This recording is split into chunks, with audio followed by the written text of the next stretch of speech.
Assalamualaikum warahmatullahi wabarakatuh. Okay, tadi sesi kita cerita pasal sup protein untuk merawat penyakit gastrik, GERD, anxiety, panic attack, debaran dan sesak nafas, dan juga penyakit-penyakit lain, penyakit kronik, penyakit akut, demam, batuk, infection, viral infection, even corona sekalipun penting sup protein untuk menguatkan tubuh kita dan menguatkan sistem imun, menguatkan organ-organ, menguatkan darah. Maknanya dia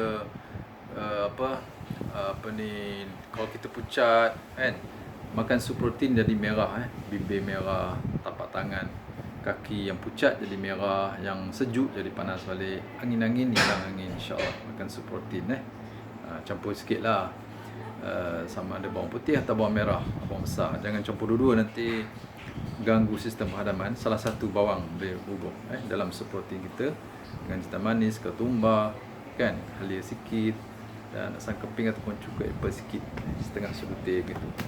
Okey, sekarang kita nak cerita pasal air kanji beras parboiled. Masa kita kecil-kecil dulu, kalau kita demam ataupun kita cik birit, muntah, tak lalu makan, sakit tak lalu makan kan, mak kita akan masak nasi, tapi nasi putih lah zaman dulu kan. Jadi dia buah air banyak lebih kan. Kalau masak nasi putih ni 1:1 air dengan beras. Tapi kalau nak buat air kanji, nak ambil air kanji dia lepas kita dah masak nasi tu, hampir nak masak, masih ada air lagi tau. Sebab dia buah 1:3 ke atau 4 ke begitu kan, atau 1:2, tengoklah saya rasa 1:3 kot yang sesuai. So boleh ambil air dia, cedok dengan senduk, umbulan cawan, setengah cawan, secawan kan. So bagi kita minum untuk bagi tenaga, energi dan cepat sembuh, kuatkan sistem imun. Bila sakit, semua sistem kita jadi tinggal separuh, low level energy, maybe 50%, 40%, termasuk sistem penghadaman. Tak nak digest pun perlu tenaga. Jadi kita tak boleh digest dengan heavy makanan kita. So kita, kalau boleh nak serap terus, gitu. So kalau gula dengan madu boleh serap terus kan. Kalau gula kena satu step lah, enzim sucrase untuk pecahkan molekul fructose dengan glukos tu kan. Okay. Tapi dengan air kanji beras parboiled, dia dah jadi dextrin ataupun beberapa molekul glukos. Kanji kan beribu-ribu molekul glukos disambung dalam satu rantai polisakarida dipanggil. Sakarida tu maknanya gula lah kan, glukos, rantai glukos. So bila kita masak nasi dengan air banyak, kanji tu macam terhidrolisis. Terhidrolisis, mengalami proses hidrolisis. Hidrolisis ni pemecahan molekul polisakaridat kepada molekul lebih pendek. Mungkin jadi oligosakarida, mungkin dalam lingkungan 8 ke 10 dan berapa belas molekul glukos, ataupun even jadi disakarida, 2 molekul glukos, dan juga satu monomer pun mesti ada lah, monosakarida, jadi satu molekul glukos. Jadi dalam bentuk cecair kanji daripada air beras parboiled tadi kan, kita ambil kan, tabur dalam cawan. Dia panas lagi lah sebab nasi tadi masih masak lagi. Tak, kalau masak dia kering, ni tak, sebelum kering dan air tu dah jadi putih macam susu. Maksudnya kanji daripada beras tadi kan, polisakarida tadi dah terlarut dalam air nasi tadi kan. Jadi kita ambil yang itu banyak zat zat daripada kanji tadi, glukos glukos dia, oligosakarida dia. Dan juga ada, kalau suatu saya syorkan guna beras parboiled, beras parboiled. Kalau beras perang lambat, dia keras, nak kena rendam semalaman. Beras parboiled tak payah, boleh cuci terus masak. Cuci, bismillah, selawat, terus masak. Guna 1:3 atau 1:4, 1:5. Kalau kita nak air kanji banyak, kita buat air banyak kan. Cuma nasi tu jadi bubur pula kan. Tak apa jadi nasi lembut lah. Okey, jadi air kanji ni kita ambil berancawan dan ubur garam bukit pink ataupun garam laut yang bermutu tinggi, yang bersih, hygiene. Macam Portugal sea salt ataupun Celtic sea salt Perancis punya kan. Kalau ada yang local punya yang hygiene yang bersih, yang bebas daripada logam berat yang tinggi. Logam berat memang ada kan, tapi tak tinggilah, rendah terlalu rendah 4 per billion level, 4 per trillion level lah. Jadi okey so ubur sedikit, secubit garam bukit tadi kan, kacau bagi rata dan bagi orang yang sakit gastrik GERD ni minum. Bagi dia minum sikit-sikit lah, secam-ce. Jadi kalau dia lemah, dia tak lalu nak makan, jadi dia boleh minum 2-3 kali sehari, 4 kali sehari, ikut keperluan tubuh dia kan. Kadang-kadang orang gastrik GERD ni selalunya dia akan menggigil. Lebih lagi kalau dia tak lalu makan, itu teruk lah. Ataupun yang sengaja pantang banyak sangat, banyak tak makan, kan, gula tak makan kan, protein pun tak makan. So bagi makan ni makan minum air kanji beras parboiled. Juga boleh dicampur dengan gula perang organik jadi sedap. Jadi minuman tu manis-manis buah, janganlah manis sangat lawyer pula kan. Jadi ubur agak-agak lah, 1 sudu teh, tak berapa manis, uburlah 2-3 sudu teh kan, kacau larut, minum kan, sama ubur garam ataupun ubur gula, ataupun nak campur sekali garam bukit sikit dan gula perang organik hanya gula organik saja. Sebab kita tekankan gula organik sebab gula biasa, even molasses atau gula perang biasa atau gula merah yang buat daripada tebu ataupun lobak beet kan, tinggi kandungan glyphosate, iaitu residu racun herbicide Roundup. Itu bahan aktif dia. So yang ini akan ganggu perut lagi kita tak mau. Kita nak clear, kita nak merawat keradangan dalam perut kita, LES yang longgar semua tu kan. So guna gula organik gula organik. Kalau gula kabung yang betul-betul ori, okey, gula kabung orang tak spray racun kan, kat tepi kampung yang betulnya lah. Kalau Negeri Sembilan tu memang ada gula kabung, gula nipah yang ori pun ada. Tapi kena carilah kan. Gula nipah, gula kabung, gula anau yang ori, then okey.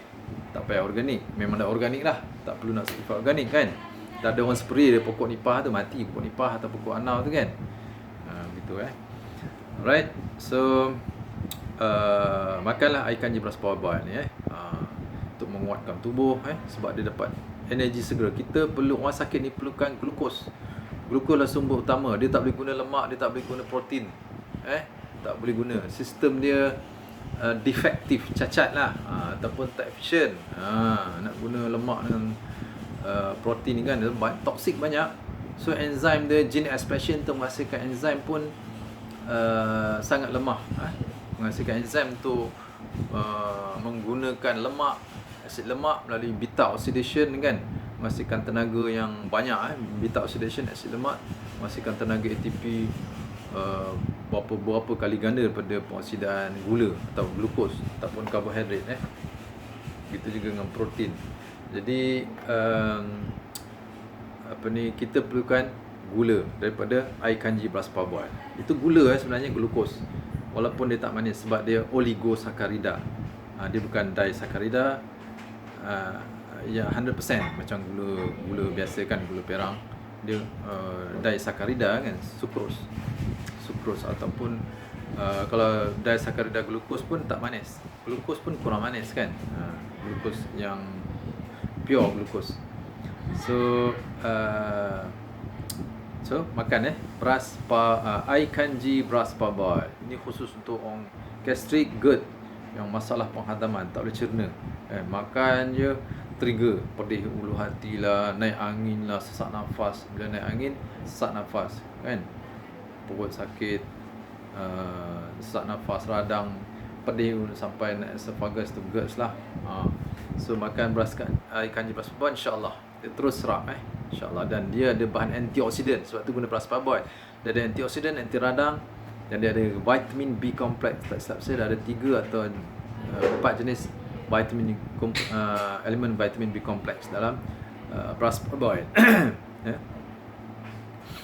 Okay, so begitu untuk rawat. Jadi tadi kita dah minum sup protein, minum air kanji beras parboiled, jadi cepat lagi pemulihan tenaga dan juga pemulihan keradangan dalam perut dia. Even dalam usus kecil tersebut. Dan dia ada juga prebiotics. Prebiotik ni adalah makanan untuk bakteria baik, probiotics dalam air kanji beras parboiled. Beras parboiled mengandungi prebiotik, itu serat terlarut. Serat terlarut dalam bijirin whole grain. Beras parboiled ni kira whole grains lah. Dia tak dipolish. Begitu. So dia ada prebiotik. So melancarkan perjalanan makanan dalam usus, peristalsis, menggerakkan makanan dengan transit time dia lebih apa orang kata, lebih efisien, lebih menyihatkan. Dia tak terlalu cepat. Terlalu cepat dia cerit-berit pula kan. So dia kena ada dia kena, makanan tu kena bergerak pada perut, diproses di perut, masuk usus kecil dihazam lagi dengan enzim dan serap kan. Kemudian masuk ke usus besar, kolon, rektum, semua situ, diserap lagi mineral, air kan, dan dibuang sebagai najis kan. Jadi kita perlukan prebiotics tadi untuk makanan kepada bakteria baik dalam kolon kita, especially dalam kolon. So begitu. So dia akan menyebabkan menghasilkan keseimbangan mikroflora dalam sistem penghadaman kita bila kita makan prebiotics. Kita makan beras parboiled, air kanji beras parboiled mengandungi prebiotics. Okay, dalam certain percentage lah. Dan dia tak kuat sangat macam Almana 85% kan prebiotik dia. So tak boleh banyak sangat dia trigger untuk orang gastrik. Dia bagus, tapi orang gastrik ni sensitif, very sensitif. Even benda yang paling baik dia pun sensitif juga. So kita bukan elak, tapi kurangkan dos begitu. So sila amalkan air kanji beras parboiled setiap hari pun tak apa, insya-Allah. Sehingga kalau yang teruk-teruk tu boleh ganti makan nasi. Tapi kena juga makan nasi kan, tak nanti lapar pula kan. Tapi buat air banyak lah bagi dia lembut supaya senang. Jadi konsep nak rawat orang penyakit gastrik dengan GERD ni ataupun lemah penghadaman angin, makan berangin kan. So kena ambil makanan yang mudah dicerna, dihadam dan diserap ke dalam darah zat dia begitu. Baru dia tak ada trigger angin ke kan, ataupun pedih ulu hati begitu. So begitu. Alright. Kalau nak buat bubur silakan. Bubur okey, tapi air kanji ni khusus dia cepat serap. Lebih baik pada bubur lah. Tapi bubur tu untuk makan lah kan. Masa makan kena makan pula kan, tak cukup. Kalau air kanji ni banyak air, dia punya kalori dia kurang lah kan, sebab air yang banyak. That's why dia sesuai untuk orang kan yang mengalami lemah penghadaman, macam orang GERD ni. Dan maksud saya makan juga bubur atau beras, nasi lembut. Nasi keras tak boleh. Nasi yang macam biasa lah orang masak, satu, kalau beras parboiled ni 1:2 ratio air, beras dengan air kan, itu agak kental sikit kan, jadi dia susah nak hadam. So lebihkan air 1:3 ke 1:4 ke 1:5 ke, ikut kemampuan sistem penghadaman kita. Itu kita kena adjust.